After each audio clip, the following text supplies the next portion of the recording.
We turn to games as a way to experience things we can't find in real life, whether those things are praiseworthy or controversial. In the past few days, the Platform X in Japan has been swept by the trend known as Deka Onna, or the big girl boom. It all started with a post from a man expressing his desire to date women who are taller and bigger than him.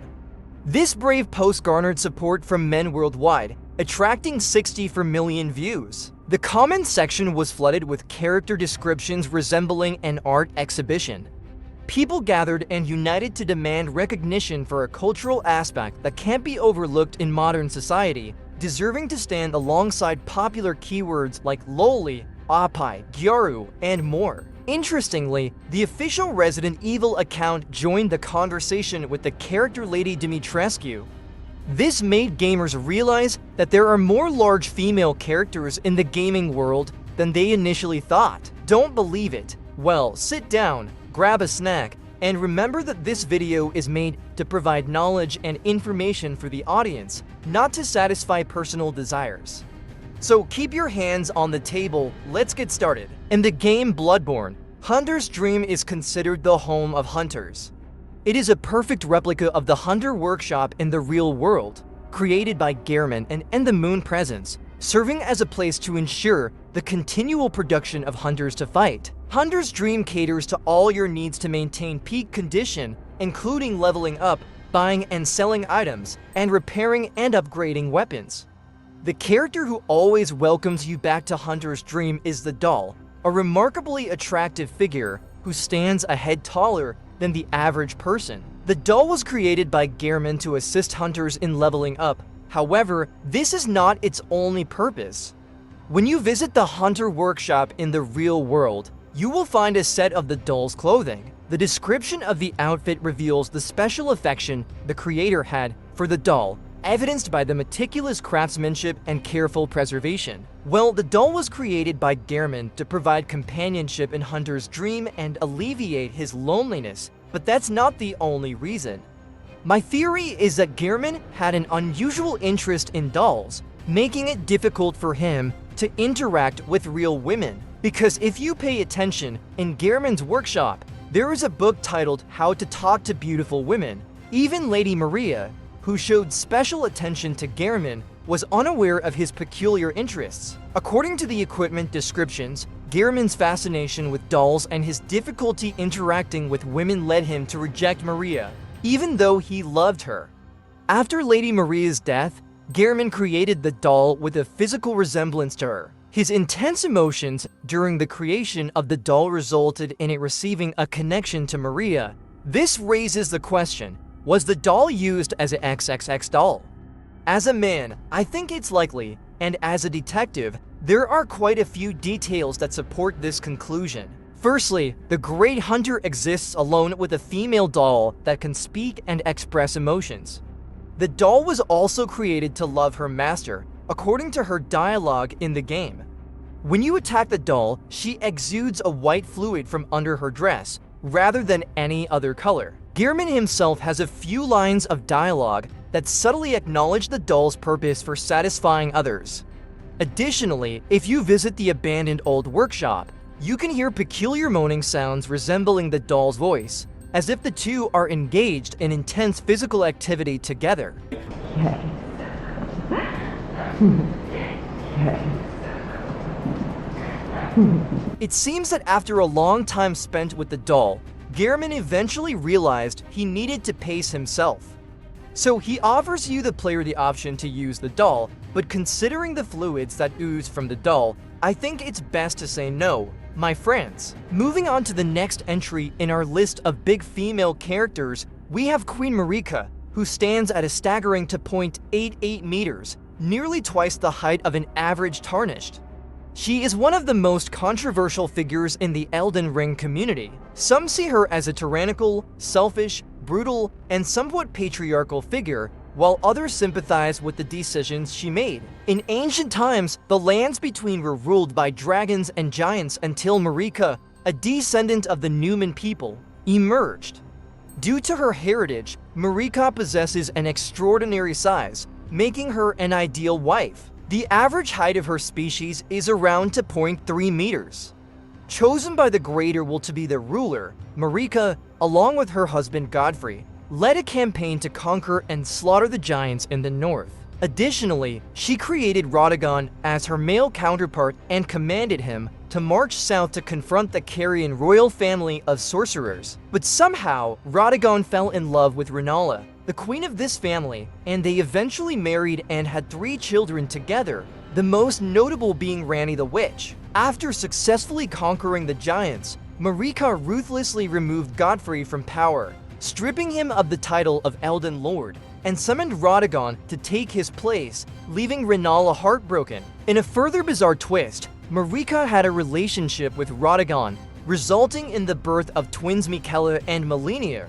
In the game, players do not directly face Marika, but you will have to defeat Radagon. Unfortunately, after being defeated, he does not revert to his female form, but instead disappears entirely. It's confusing, I know, but let's move on to the next character, folks. Despite their impressive heights, the previous beauties pale in comparison to today's next character. Crossbreed Priscilla from Dark Souls 1 stands at an estimated 5 meters tall. This made me a bit apprehensive upon first encountering her. Wielding a massive scythe, Priscilla is a pacifist who prefers negotiation and only fights in self-defense. There are countless reasons why I'd advise against attacking her first. Firstly, Priscilla is the result of a union between the dragon Seath and a woman, most likely human. I'm quite curious about her mother's identity because she must have had immense strength to withstand a dragon. There's a theory that Gwyn had a romantic relationship with Priscilla, and Gwyndolin is the result of that brief affair. This is supported by Dark Souls 3, where we are introduced to Yorshka, Gwyndolin's sister, who also possesses dragon blood. Since Gwyndolin is Gwyn's last known descendant, this somewhat confirms that Yorshka is also Priscilla's daughter. Unlike Shira, Knight of Filianori, who was accepted by the gods of Anor Londo, Priscilla was considered an abomination due to her lack of divine blood.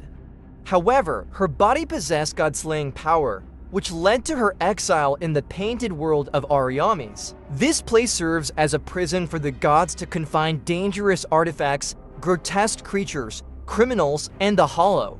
Priscilla sympathizes with anyone trapped here, as they likely share her experience of being shunned by the outside world. When players encounter Priscilla, they are met with the same empathy she extends to all. She simply wishes for you to escape this world without seeking anything more. Given her pitiable circumstances, there's even less reason to harm her. However, if you are one driven solely by slaughter and bloodshed, congratulations, you will receive Priscilla's soul upon her defeat, which can be used to upgrade your weapon into a super cool scythe. Additionally, you can sever Priscilla's soft dragon tail to obtain her dagger. I hope you enjoy your new weapon. I include Abrietta's in today's list to honor the hero willing to take criticism to defend her.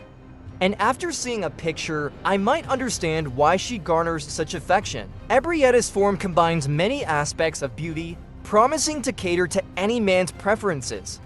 Her large, round eyes fit the standard of an innocent, cute girl, and her incredibly cool wings suit the style of a strong, independent woman. As one of the great ones, Abrietta's possesses immense and unique power. Since all other eldritch gods abandoned humanity after the purge by the moon presence, she hid in a tomb deep underground and was only discovered when Lawrence sent his team to investigate clues to help humanity evolve. Research on her body ensued, and Abrietta's was quite cooperative, being the only eldritch god who wished to coexist with humans. After various experiments, Lawrence finally discovered that the origin of the ancient blood had completed the cycle of evolution. Humanity was supposed to gain a miraculous cure-all from the ancient blood, capable of healing any ailment. However, humans became addicted to it, and frequent use led to severe side effects, turning users into beasts and worsening over time, directly causing the catastrophe that plunged the city of Yharnam into blood and fire. In other words, Abrietta's wasn't at fault, humanity was. In Dark Souls 1, I previously mentioned Priscilla, who stands at an impressive height of nearly 5 meters. However, she isn't the largest female character in the game.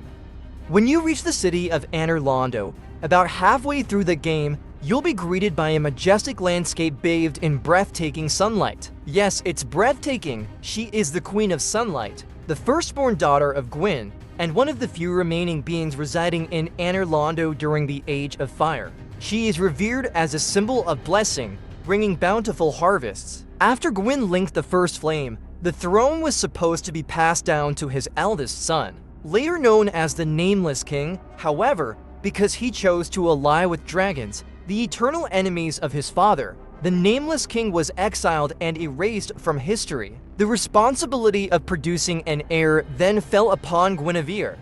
She left Anor, married the fire god Flan, and bore several children of royal lineage. After overcoming several tough bosses, players finally get to meet Guinevere. Encountering her is a significant reward in itself, as she stands at a staggering height of 10.5 meters. She grants players beneficial buffs and a Lord Vessel, which enables teleportation between bonfire locations and access to special areas. But wait, Guinevere left Anor to marry and have children, so who is this person we're actually seeing? Guinevere has a brother named Gwyndolin who stayed behind to protect the city after she left. Gwyndolin created an illusion of Guinevere to rule Anor as commanded by their father and to maintain the existing order. In other words, you've been deceived. Gwyndolin, disguised as Guinevere, has been manipulating players to link the first flame and become Gwyn's successor. But if you're a gigachad like me, not swayed by beauty, you can strike down this male version of Guinevere. When you do so, the light that Gwyndolin spread across Anor will vanish, plunging the city into darkness. Gwyndolin will then personally punish you as an optional boss. This is the high price for those who dare to reject the Deka Onna fetish. So this video is starting to overheat. Are there any other giant female characters in games that I forgot to mention? Comment below with your favorite characters and maybe we'll have a part 2. If you enjoyed this video, don't forget to like, share, and subscribe to HoniGAME. See you next time.